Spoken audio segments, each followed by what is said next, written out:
بسم اللہ الرحمن الرحیم۔ بات چل رہی تھی وہ عرش کا سایہ پانے والے لوگوں میں۔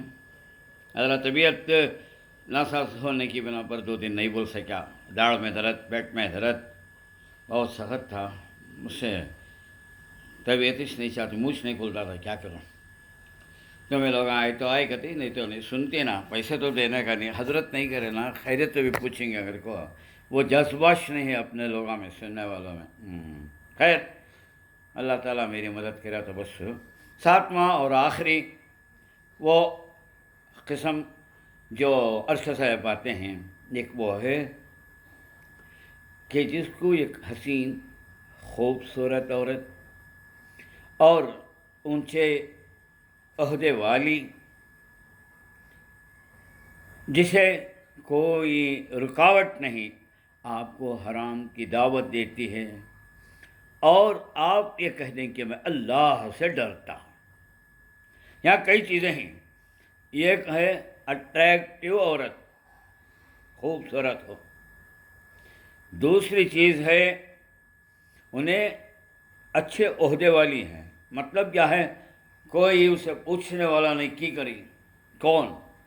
سیکورٹی کے درمیان میں رہتی ہے، یا بادشاہ کی بیٹی ہے، یا بڑے منسٹر کی اولاد ہے، تیسرا اسے مال کی بھی ہے یا ضرورت نہیں، پیسے والی بھی ہے، اور وہ خود دعوت دے رہی ہے، اور حرام میں مبتلا ہونے کے لیے کوئی رکاوٹ نہیں ہے، اگر رکاوٹ ہے تو خدا کا ڈر ہے۔ آرام کے ساتھ آدمی اس ٹائم کو مغالطے میں پڑ جاتا ہے، ارے اللہ سے معافی مانگ لیں گے، توبہ کر لیں گے، مگر اس وقت اگر انہیں اللہ سے ڈر کو سے باز آ گیا تو اسے کو بھی اللہ عرش کا سایہ دیتے ہیں۔ اس کی خوبصورت مثال یوسف علیہ السلام کی، جب ان کے بھائیوں نے ان کو کنویں میں ڈالا، وہاں سے لمبا موقع ہے نا، وہاں سے قافلہ گزرا، پانی نکالنے گئے تو یوسف علیہ السلام آ گئے، بیچ ڈالے لجا کو مصر میں، عزیز مصر کی اولاد نہیں تھی، اس نے پال لیا، پال لینے کے بعد جب جوان ہوئے، جھوم بڑے ہوئے تو اللہ نے دنیا کی خوبصورتی ان کو دے دیا، اور اسی کے گھر میں تھے، کیونکہ باپ نہیں، ماں نہیں، کوئی رشتہ دار نہیں تھے، خریدے ہوئے تھے، جو لہٰذا اس کی بیوی ان پر دل دے بیٹھی، اور اس زمانے کے اندر گھراں آپ کو معلوم تھے کیسے تھے، وہ آج کل گھراں ہوتے بڑے گھراں، ایک کمرے کے بعد باہر نکلنا تو ایک دروازہ، پھر اس کے بعد ایک دروازہ، ایسا لمبان میں دروازے ہوتے تھے، کھولے کو ایسے جانا پڑتا تھا، بعد یعنی دروازے کے بعد ایک کمرہ، دروازے کے بعد ایک کمرہ، وہاں جا کو ان کو برائی کی دعوت دیتی ہے تلک، تو اللہ کے اس نبی ابھی وقت نہیں ہوئے تھے، انہوں نے اللہ سے کہا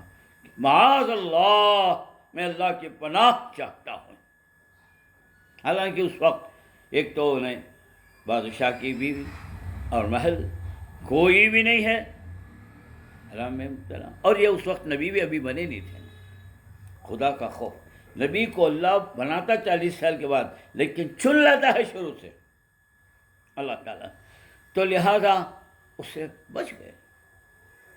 اور خدا بند خدوس ان کی براہ ظاہر کرتے یوسف علیہ السلام، اور آخر میں لمبا قصہ، مجھے قصہ بولنے کی بیٹھنے کی ضرورت نہیں ہے، قصہ پڑھنا تو سورہ یوسف پڑھ لیا پہ،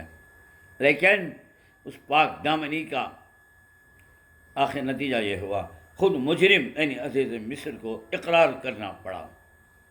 انا راودتہ عن نفسہ وانہ لمن الصادقین، کہ میں ان کو ورغ لی تھی سو، لیکن وہ تو پاک دامن تھے اور وہ سچے تھے، تو لہذا یہ اچھوں کے دل ڈوب جاتے ہیں، اور ایسا موقع ہوتا ہے گناہ ہوتا ہے، ایسا آدمی اگر وہ ٹائم اللہ سے ڈرتا ہے تو یقین مانو وہ صرف خدا ہی سے ڈرتا ہے، وہ ایک وقت کا ڈر اللہ تعالیٰ اس کی ساری عبادتوں پر غالب کر دیتا ہے، اللہ اسے معاف کر دیتا ہے۔ خدا ہمیں ان لوگوں میں سے بس شامل کرے جو تنہائی میں خدا کو ڈرتے ہیں، یاد کرتے ہیں، اور ایسا ڈرتے ہیں جیسا کہ ڈرنے کا حق ہے۔